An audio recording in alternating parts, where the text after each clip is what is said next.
Hello YouTubers, time for another retro upload, retro camera upload.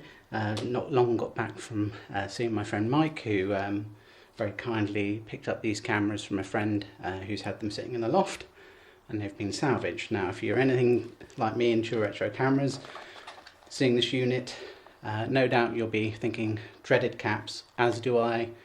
We'll test that first, and then we have this high 8 unit. That's a video 8 one. This one here is a high 8.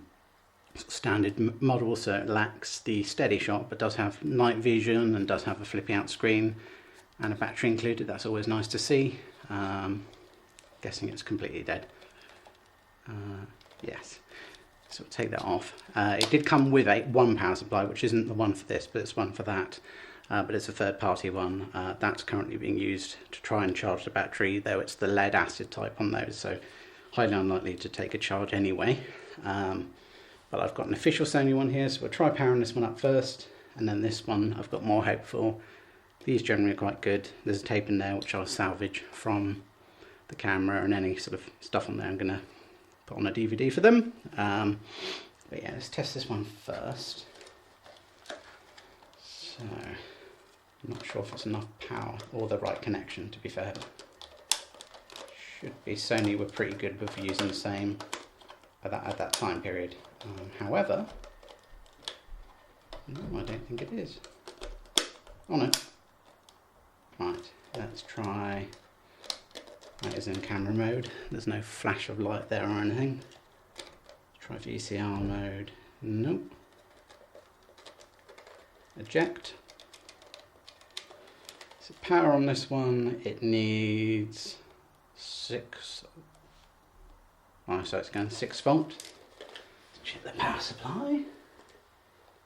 And that is outputting 7.5, so it's definitely enough. And the ampage as well. So yeah, it might all just, as I say, caps. There's no go. I got a brief second of light plugging it into the third party one, but it literally was once and then it went. But yeah, it's not. Don't think we're going to get anywhere with this, unfortunately. It's just a shame, but as I said, it's of that era where the caps just didn't work. But at least we can have a proper look round at the camera in 4K. Let's turn on additional light. So that's rubbish. Let's crank that puppy up. But yeah, very, very 90s. I think these were around 94, 95. Got the auto lock there, so you could slide that out of the way if you wanted to use manual settings, and then you had them down here. Nice physical buttons, and then if you just wanted to use the camera automatic, you slid that over, and we're in auto mode now. Surprised I'm not even getting any sort of flash of light like I did the first time. But here you've got the camera record button, standard stuff, but then you slide that down, that locks it into standby, and then the camera will shut off. And then slide it back on when you're ready to record, and then it will come to life. Got buttons along the top there, black and white viewfinder, fairly average stuff, video 8, but yeah, very 90s. The look of these is just, it screams 90s. My brother had one of these back in the day. Don't know if this is a particular model, but he certainly had one like this in the 90s. I think it was around 95, 96. But yeah, that'd be a mono mic there. I'm pretty sure it's mono anyway. Is there any indication to say otherwise? No, but I would guess it is. DC out, that would be for microphone power. Another little record button there. And then, oh yeah, that tells them straight away, it's definitely mono. So. And you've got one for the audio, and that's video. Okay, so we'll move on to the other one. Got some batteries of my own, as I say. Let's try the large one. This one should hopefully just fire to life. I'm actually so convinced this will probably do something. I'm going to open this, the viewfinder, the screen even, flipping out screen. I'm going to stick it into player mode, and then the battery, which has got, well, enough charge in it. Let's see what happens. Bam. So first things first, because I care about their tapes, let's get that tape out, see if it'll let me. These cameras, seriously, they're ready to go all these years later. And then I'm going to give it a clean, because it's not been done, no doubt, in many years. And then we'll also, it's another test to see if it's working. When I press play, give it 10 seconds.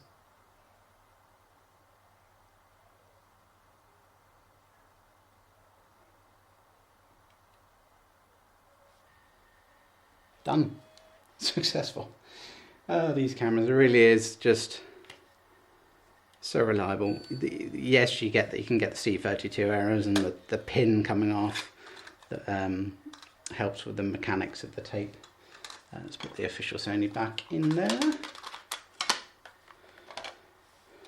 Sorry, more shaky hands than usual because I carried this back and I say not long got back. So the fatigue is kicking in. But yeah, there we go. Straight away, menu, everything. No doubt it'll need a new CR battery, which on these models is nowhere to be seen. Normally under here, or they're in here, but neither option. It may be one where it's in the unit. I did actually have somebody comment on a video of mine the other day, a Digital 8 one, about replacing the internal battery. Those, I wouldn't risk opening a camera because A, I don't have the expertise to do it.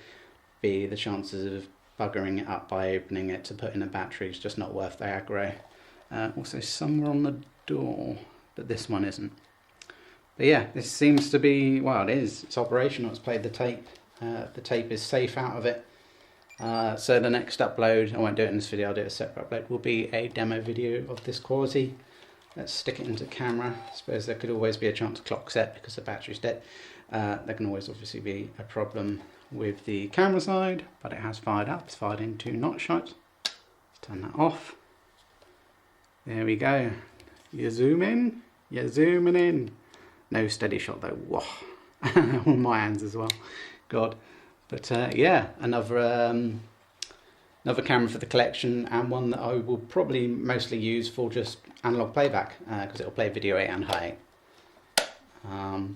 But yeah, this is for reference, is a TRV 208 video high 8 camera, not an XR model, which is strange because these are one of the most modern ones of the collection. My only thing that I don't like about them was because it was a failure, is these ones where they flap open and up and down over time. The ribbon cable that controls all of your VCR gets damaged from doing that every so often, and then, well, after a amount of time, and then you've got to rely on using a controller to do the VCR. That's if it will work on a controller. This one does because it's got an infrared. Not an infrared, it does have an infrared, but it's got the R symbol there, which is for the remote control option. Got a light on here as well, so you got, does that still work? Are we still in, we are still on playback. Has the halogen, hey, that works as well, nice. So yeah, fully operational, as I thought it would be. Video 8 camera for the collection. Thank you again to Mike. And then, yes, I will do an upload in the next video showing this. Look at the hand straps, who will do this? Terrible. To be fair, I don't think Sony expected people to have these 20 years on, though they did start moulding off earlier than that. But yeah, that's good to go basically. So yeah, we'll get a dedicated video from this one shortly, and I'll play around a bit with this more, but off camera. But yeah, I didn't think it was going to do anything. Fortunately, that's just how it is. But these old cameras, this particular vintage, yeah, nice 90s throwback camera. Bye for now.